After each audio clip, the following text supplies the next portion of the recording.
Hey, Picasso's freestyle. Let's do it. Hey, eating couple wings with a couple kings. They're my favorite things. Hey, hey. That's all I got. I'm not a good freestyle rapper. Wait, hold on. Let me think for a second. Folks, welcome back. It is Wednesday, and you might know what that means. That means it is WhaT's TrainWreck WaTching, brought to you by the boneless bad boys themselves over at Picasso's Pizza. And WhaT's TrainWreck WaTching for basically all of 2021. We've been enamored, enthralled, and in love with the Marvel Cinematic Universe, whether it was What If, Loki, Falcon and Winter Soldier. It's been, roads that we can make predictions on or predictable on, but, we kind of have comic book references to go off of. But the cherry on the 2021 Sunday is finally here in the form of the Book of Boba Fett. So let's get him in here. We got our number one analyst, the Micah man, Jake Micah, filling in. Now, we do have a newsworthy moment here with the Book of Boba Fett. Unfortunately, Casale Files, Joe Hollywood out for today's episode with COVID. We are wishing him a speedy and quick recovery, obviously, from all of our listeners. I know, of course, you, Micah. Of course, yeah. Get well soon, Joe. I hope he's getting some good rest. But I know, you know what? If there's going to be a day that you got to be laid up doing nothing all day, it's a Marvel Wednesday, which now is not a Marvel Wednesday, actually Disney Wednesday. And I drew my own thing. That's why I'm wearing the mouse today, because I had to throw it respect. You gave your little beautiful intro there. Talking about how it's been locked in on Marvel all 2021. And then what do we get at the end of 2021 going into 2022? Just more Disney and giving us Star Wars, and wherever this is going to take us with Boba Fett. I feel like this was easily the most tame of the episodes we're going to get, the way it's going to be looking, some of the chaotic action I think we're going to get coming up. But we'll get into that later. I'm excited to be here, and it was a great day again with Disney Plus and a great episode of a new show. Seriously, it was pumped up. And I mean, I don't know about you, but I've been pumped for this, really since he made his on-screen return in The Mandalorian. I think we both agree that Mando has played Star Wars perfectly to a fiddle. It's exactly as you want it to be. So seeing that the creators and the minds behind that were going to be involved with this Book of Boba Fett project, super exciting. But before we get into it, we did mention Casale was out, but that doesn't mean he is completely out of the lineup. So let's get him in here to give his take on this Book of Boba Fett episode 1. Folks, Casale Files here, ready to get into the Book of Boba Fett. Obviously, it's a little different this time around because I'm not featured on the podcast tonight. I have actually gotten tested positive for COVID, so I'm literally laying on my couch right now, watching movies, trying to get through this.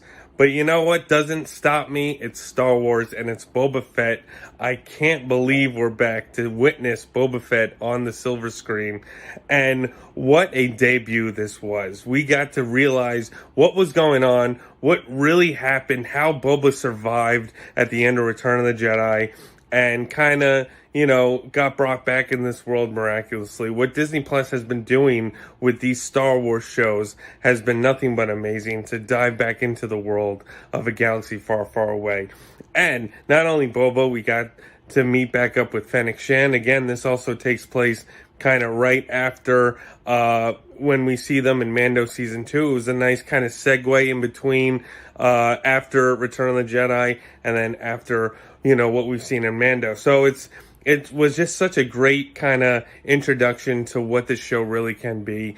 And again, it's filled with Star Wars stuff. Spoiler alert, we got to find out how Boba Fett survived the Sarlacc pit, in Return of the Jedi. So there was just a lot of great stuff that I really enjoyed. I can't wait to hop back on the podcast next week with the boys and dive deep into this. Again, sadly, I have COVID, so I kind of have to take it easy before I start coughing. But it's okay. It's Star Wars. Star Wars is the cure for everything. And I just can't wait to talk about this some more. But enjoy, folks. Enjoy this episode. Enjoy the boys talking about it. I can't wait. Let's celebrate Star Wars once again. And you can see our guy Casale. He might be down, but never out, Micah. Oh my God, bro! I should have waited to see that before I watched the episode. Now I'm like, I want to go back and watch it again. I'm like re-hyped up. Let's go. Seriously. Let's get into it. Speaking of hype, let's get into it. It is seriously back to basics here. So they don't waste any time. I don't want to take too much credit, but I was saying this wasn't something that you could leave for more than the first episode. They get right into it with a jarring flashback as we see Boba Fett in the Sarlacc. What did you think of this sequence? Did you think it was given its appropriate amount of time, attention? And what did you think of it overall, I guess, for the opening of the Book of Boba Fett?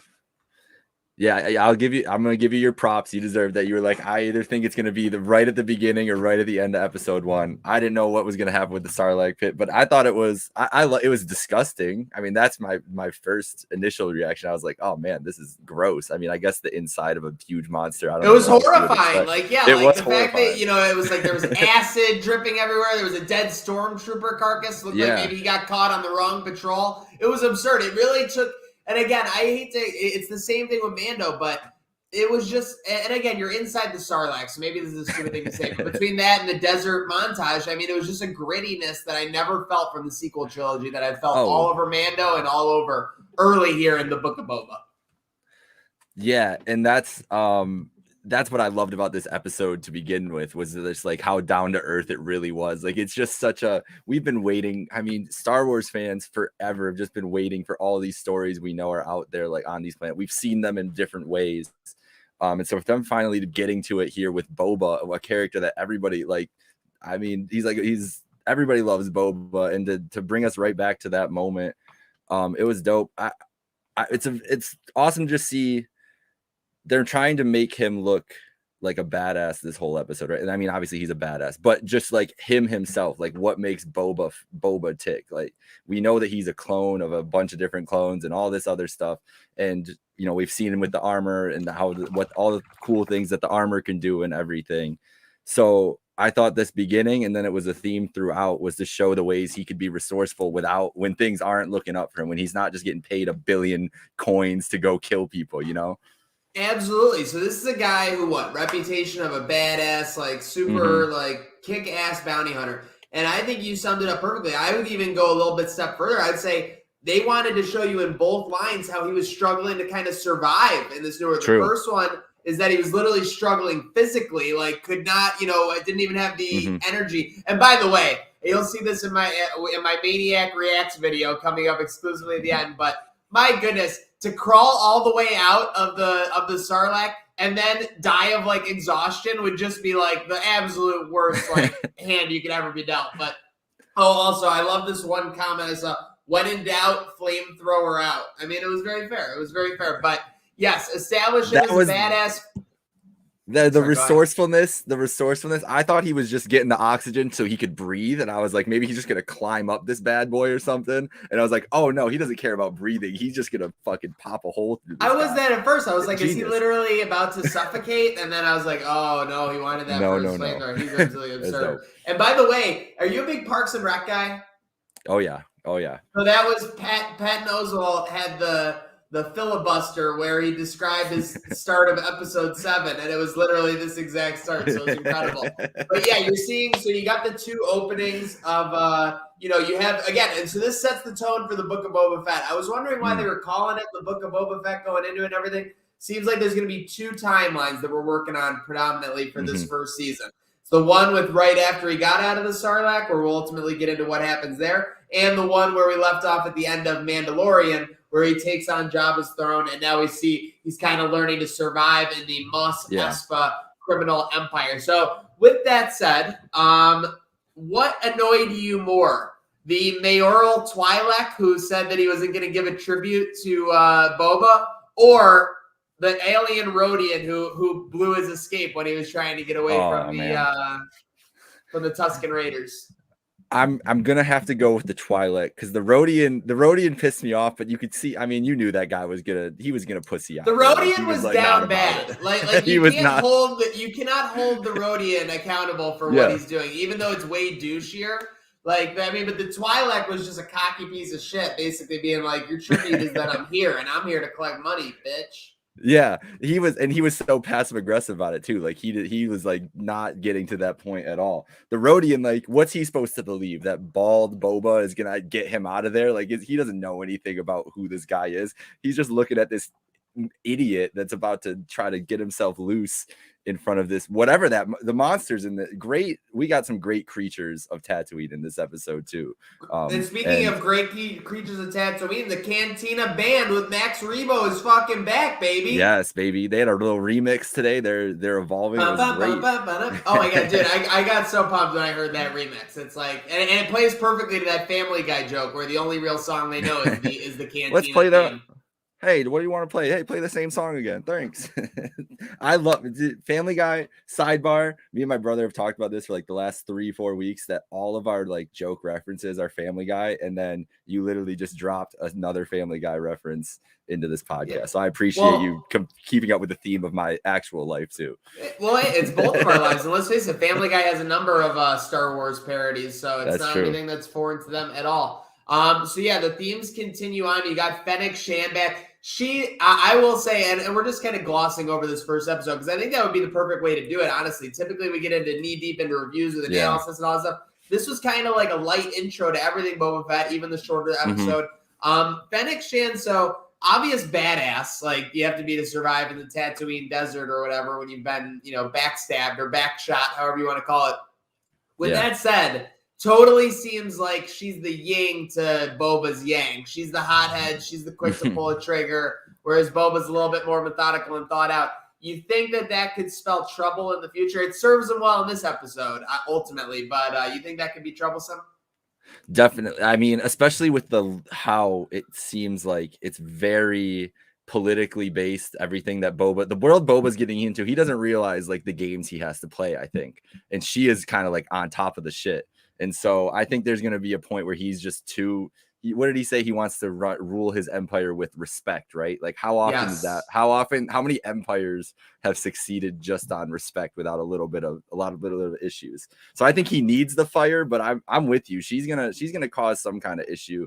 And I've honestly, since she got introduced in Mando, I've been like a little bit skeptical of like where she lies and what she's doing. Like, is she tagging on with Boba because she thinks it's a good situation at the moment right now and is trying to like make moves off of that and stuff? I don't know. I've always been kind of skeptical of Fennec since they introduced her, just because, I mean, the way they introduced her, obviously you were supposed to be skeptical of her. So now we're trying to see her in a role where we kind of trust her. I don't know. I can't buy it fully the whole time. Seriously, and they're and speaking of buying back your reputation, how about the Gamorrean guards? So these are guys. These are basically literally our guys. They I mean, what an intro! Just talking about how they're loyal, everything like that. Boba, kind of trusts them, which Fennec doesn't necessarily sign off on 1,000%. But as we get into the, I guess, again, I don't know if we'll be looking at each episode this way, but it's almost like two separate climaxes. You have the action scene with the Tusken child and the dog, or the Tatooine dog, as I call him. And then you have the Tatooine ninja warriors attacking him in the Mos Espa thing. But yeah, what did you think about these Gamorrean guards? Speaking of getting your reputation back. I'm a big Gamorrean guard fan. Always loved the Gamorrean, so I was glad to see them come right in. You knew they just want to be loyal. They just want some work. You got to appreciate people going out there trying to grind and get a job. So I love these guys. And look at what they did right away. Like they could have left Boba for dead. They brought him back to Boba, back to the tank. I don't know, whatever. We can go with whatever. Back to basics. But yeah, I'm good with that. But the literally rewrote their reputation in a second. You're thinking about these guys, and it all. And I saw someone else mentioned it was similar to what was it, the Tusken Raiders in Boba or in Mando. What group did they kind of make like you feel better for, Mando? I don't know. It was the Tuskens. Yeah, they met up. Okay, yeah, they showed that they were like a normal society instead of just being like savages, which they're doing again here. Yeah. Even though the Tusken children kind of look like they're a little rambunctious group at Chuck E. Cheese. And I thought it was the Tusken. So yeah, we're gonna have to figure it out because it's weird to like jump between timelines. It is. But with the Tuskens in the previous timeline, the out of the Sarlacc pit timeline, not I guess one can be the Jabba timeline, whatever. we learned about like the different tribes of the Tusken Raiders a little bit in Mando, and I think this was like a good reintroduction to how different they are, because this was obviously like not one of the bigger tribes. Like it was a smaller group that was kind of out there together, still enough where they were formidable for a random dude walking out in the desert to get picked up. But they were a little group that could fight, they could defend themselves and everything. But they had to be just some offshoot of the big tribe, and that's why they're considering working with. And so it's just interesting to see like exploring all these different like guys that everybody, Star Wars people, have just wanted to learn more about all these tribes and see all these things. So introducing them on this big of a scale is just great to see for every Star Wars fan. So I agree on all accords. And speaking of which, the Jawas, as always, are just scummy thieves. And by the way, those Jawas who took the armor off of Boba in that scene, they don't even know how much trouble they're in right now. It cannot be measured. But speaking of measure, so we mentioned the Tatooine Ninja Warriors who attack Boba. They're ultimately fought off by the Gamorrean guards, and one of them is captured by Fennec Shan. And then the other thing we have is a scene where Boba kind of goes on a reconnaissance mission, or I'm not sure with, and by the way, you brought this up, the timelines, we do need to come up with a way to refer to them. My thinking right now is we can refer to the earlier one as pre-Mando, and the second timeline where he's the crime lord in charge of Mos Espa as post-Mando. For now, we can come up with something better. So we see in the pre-Mando timeline with the Tusken child and the dog, the Massif, I guess it's called. They see a group kind of looting an outpost or a house, looks similar to Luke's, aunt and uncles in A New Hope. What was the purpose of that scene? Because was it just to show that crime is happening, and because they were super prominent about their logo? They definitely want you to know it's the JL gang. This is what I've been waiting for, because I think we're just ending up with the gangs of Tatooine or something like out of this show. Like, I feel like they're just gonna, because Mando is like the old country western, right? Like, this is just gonna be like mafia, like crime bot, like different gangs just all coming together, taking over Tatooine. That's all you can ask for, right? I'm thinking Gangs of New York with Boba Fett. That's what I'm saying. Yes, that's what I'm saying. And Robert Rodriguez is, I mean, he's the guy to do it. Like, he can mush all this together. That's what I'm thinking from this. I think that they're showing us all these different little, like, we got the Tuskens, we've got the two different gangs that are showing up, we got Boba, we've got the canteen, whatever's going on at the cantina. This was a garbage plate of deliciousness. This episode, it was a lot going on. It was a very short episode, but it all played together perfectly. Whether it was the stupid Rodian yelling, whether it was the crazy desert machine or alien that they fought that came up looking for water. Yeah, it was ridiculous. And then, again, so we talk about the themes early in the episode, Boba working to survive and trying to prove himself. And then at the end, proves himself and kind of gains respect out of the Tusken Raiders. And again, he's working on proving himself and gaining respect in the post-Mando storyline. By the way, we're just a couple minutes here from wrapping up and getting to my Maniac Reacts to Boba Episode 1. Are you worried about our boy Boba in the post-Mando timeline? He seems to be needed to get back to that back-to-tank pretty quick. Yeah, I'm a little worried. As we were reviewing Hawkeye, I was very worried about our guy Clint the whole time. Luckily, spoiler alert, whatever. I'm not even going to get into it. But yeah, no, it's very concerning because he's spending a lot. Like, those back-to-tanks are supposed to be like emergency situations. Yes. Like, you're not just supposed to be going in there after you get into a tussle in the street. So I'm wondering. Yeah, he doesn't look. I mean, he doesn't look good. He's using the back to tank like LeBron uses a cryobaric chamber, and that's just simply not how you're supposed to use it. It's supposed to be for, they're not the equivalent. They're not equivalent. No, yes, they're not the same thing. So speaking of which, and we've talked about the timelines as we're getting set to wrap it up here on our inaugural episode of Book of Boba Fett. Which timeline are you ultimately more excited to see in episode 2? The pre-Mando, where he's with the Tusken Raiders and he's finally earned their respect, or the post-Mando, where he's now recovering from being kind of embarrassed and working to find his place in this Mos Espa crime world? I think the pre-Mando timeline I'm more interested in, because I'm interested to see what this relationship is with this Tusken Raider child and if anything is coming out of it. Now, maybe this was just a one-episode interaction, and maybe the pre-Mando stuff is going to be more like actual Mando, where he's kind of going around to different groups and helping them out. So maybe Boba is like similarly doing that. So I guess he did help the Tusken Raiders out. So, but that's what I'm most interested in is pre-Mando, to see what he's kind of doing. Like, is he helping? Is he going to start working with this tribe now and helping them do stuff? Like, how does he get around? Like, how does he gain any other prominence? He doesn't have any weapons. No one knows where he is. He's obviously not working with the Empire at this moment. They think they left him for dead. They were just like, oh, Boba's gone, whatever, we'll see him later, which I guess you kind of assume when you fall into a pit. But literally fall into a pit. Yeah, they're gonna leave you.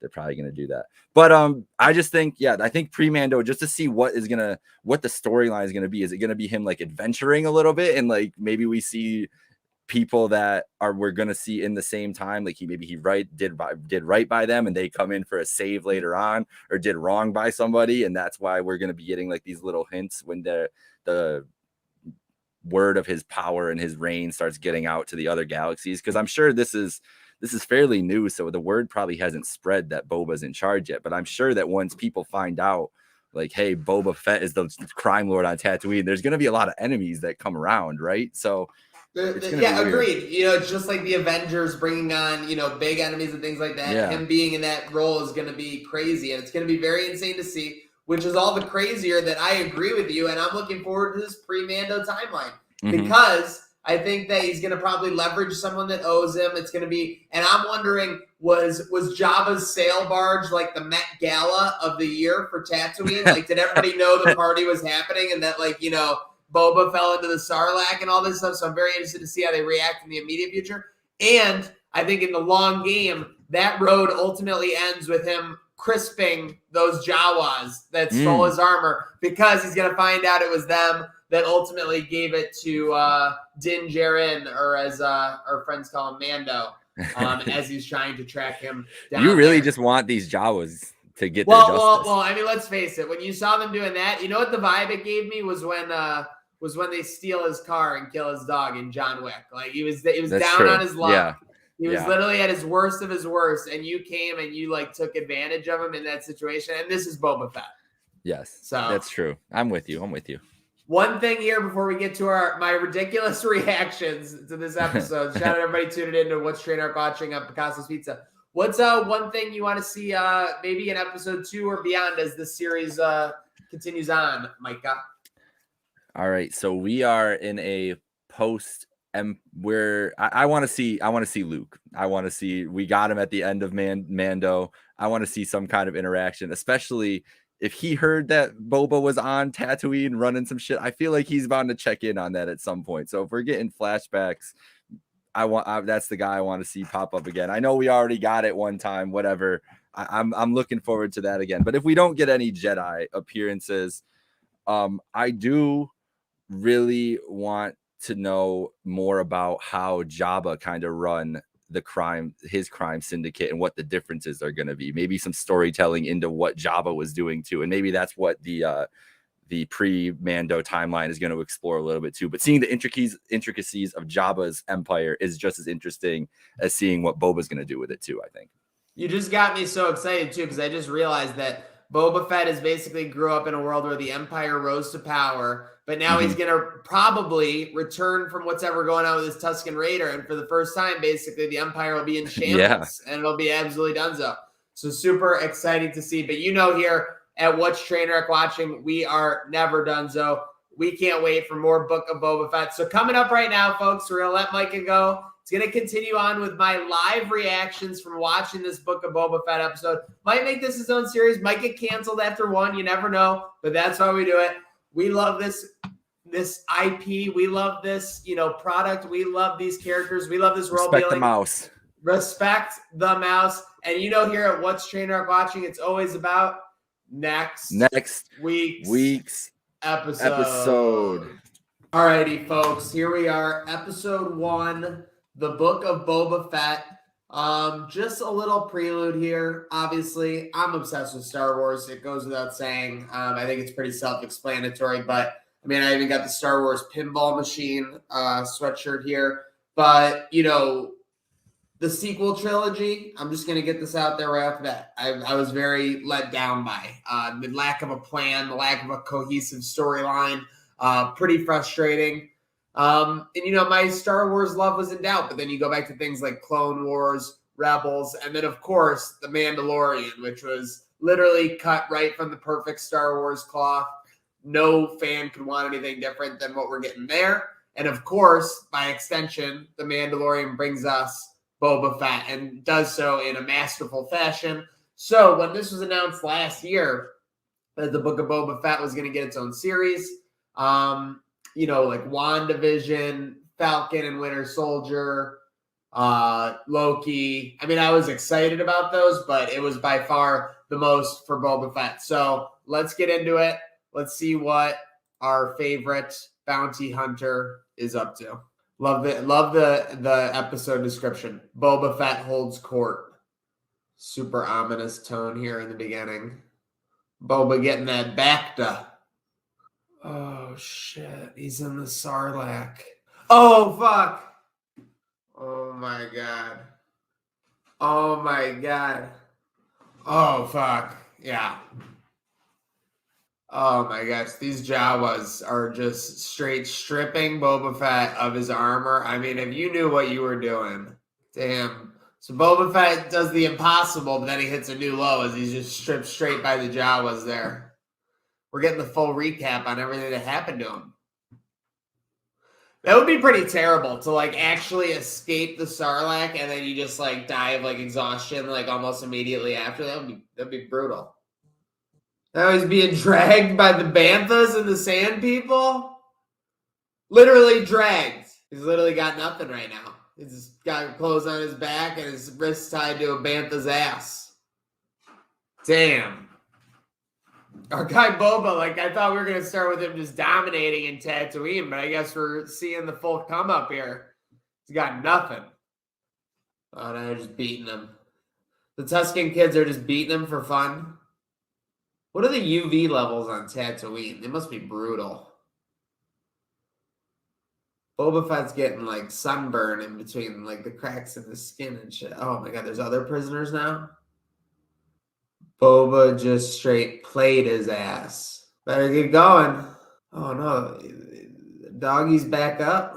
Oh, these staffs are ridiculous. Is he gonna give him his staff? They're doing the dance, they're doing the dance, they're doing the dance. Yeah, Boba's just getting dominated by the big stick here. All right, now we got Fennec Shand waking him up, and it's back to present day. This is going to be great. Wow, if they're taking us through that whole journey, let's go. Oh, Boba looks great now with the Bacta. Boba's about to hold court right now. Wow, full suit up. This is ridiculous. Holy smokes. OG Iron Man 1 vibes. They just had no idea what the guy was saying. Okay, we got the mayor of Mos Espa. Major Domo. Oh, corporate bullshit. Fennec Shand just wanted to ice his ass. Uh-oh, the mayor says he's going to be sending a little bit more around next time. Fed's getting some bodyguards. Let's go. All right, we're feeling out Mos Espa. This place is popping. Looks like Toronto. We in the 6. Ooh, a little canteen theme remix. I feel like we're all feeling like Gamorrean guards after these last couple of years. The Gamorreans hosed down and fed. They're basically like huge pig dogs. They can walk around. Lord Fett, let's go. Seriously, you basically got to keep this criminal empire in one piece. Here we go. We got ninjas all coming at Boba. Doesn't seem like a good idea. Boba, oh my gosh. No helmet for Boba because it's got all the coins in it. Oh, no, no, no, no. You know what they're doing is they're doing what the Boltons tried at the Battle of the Bastards. They're just shielding them and stabbing them. There we go. That's what the Gamorreans are for. Oof. Boba smash. Oh, shit. He just wrist rocket obliterated a dude. Boba just literally obliterates a guy and then he goes, get me the next guy alive. Hell yeah. Right back to the Bacta tank. Oh, this is like some Tatooine Ninja Warrior shit. She's going to kill one of them. She beat down 2, kept 1, and brought 1 back to... Oh, no. Well, all right. So these guards are paying immediate dividends. The Gamorrean guards are basically the only reason Boba's making it back to tank right now. I kind of want it back to tank. Boba's getting dragged and the other guy's just walking with him. It's weird. People are raiding this house. JL, Justice League. So they just went to peep on that? I'm so confused. I'm loving this Tatooine dog. The massive. Boba ain't getting shit when he's digging. Oh, there you go, finally. Uh-oh. Was he digging up an alligator? Uh-oh. Is that going to start moving? I knew it. Oh, shit. Oh, fuck, Boba's caught on the chain. Oh! Oh, no, the poor massive dog. Oh, he's making sad little dog noises. Oh, my God. The Rhodium prisoner just got smashed. Oh my God, the kid's gonna save Boba? Holy shit. Kid just got smoked. Boba just no-scoped 2 of the arms with the chain. Oh, Boba's got the chain, and he's got the stranglehold. Homeboy can't reach behind him. Oh my goodness gracious me. Oh, you don't fuck with Boba. And Boba's going back, not even in chains. My goodness. That is a man. That is a fat. That is a lord. And the Massive's okay too, which is the most important part. So the Tusken Raiders are like ecstatic at this story. Oh, they think he did it? And the Tusken leader gives him a drink. So